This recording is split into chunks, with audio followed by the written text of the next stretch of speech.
പുലരാൻ തുടങ്ങും ഒരു രാത്രിയിൽ തനിയെ കിടന്നും മിഴിവാർക്കവേ ഒരു നേർത്ത തെന്നൽ അലിവോടെ വന്ന് നെറുകിൽ തലോടി മാഞ്ഞുപോകും.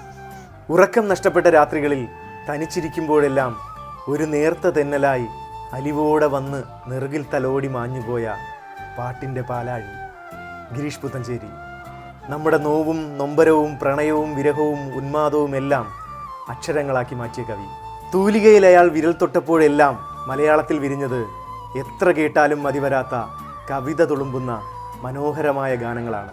ആരും കൊതിക്കുന്ന ഒരാൾ വന്ന് ചേരുമെന്ന് സ്വകാര്യമായി പറഞ്ഞ് പിന്നെയും പിന്നെയും കാത്തിരിക്കാനും പ്രണയിക്കാനും സ്വപ്നം കാണാനും പ്രേരിപ്പിച്ച കവി. എത്രയോ ജന്മമായി നിന്നെ ഞാൻ തേടുന്നു, അത്രമേൽ ഇഷ്ടമായി നിന്നെയൻ പുണ്യമേ. മൂകതാരങ്ങളെയും തീരങ്ങളെയും സാക്ഷിയാക്കി അയാൾ തൻ്റെ പ്രണയം മുഴുവൻ വെള്ളക്കടലാസിൽ എഴുതി തീർക്കുകയായിരുന്നു. ഗിരീഷ് പുത്തഞ്ചേരിയുടെ പാട്ടുകൾ അദ്ദേഹത്തിൻ്റെ ശബ്ദത്തിൽ കേട്ടപ്പോഴാണ് അതിൻ്റെ അർത്ഥവും ആഴവും മനസ്സിലായത്. കാതുകൾ കൊണ്ടല്ല, ഹൃദയം കൊണ്ടാണ് ആ പാട്ടുകൾ കേട്ടിരുന്നു പോയത്.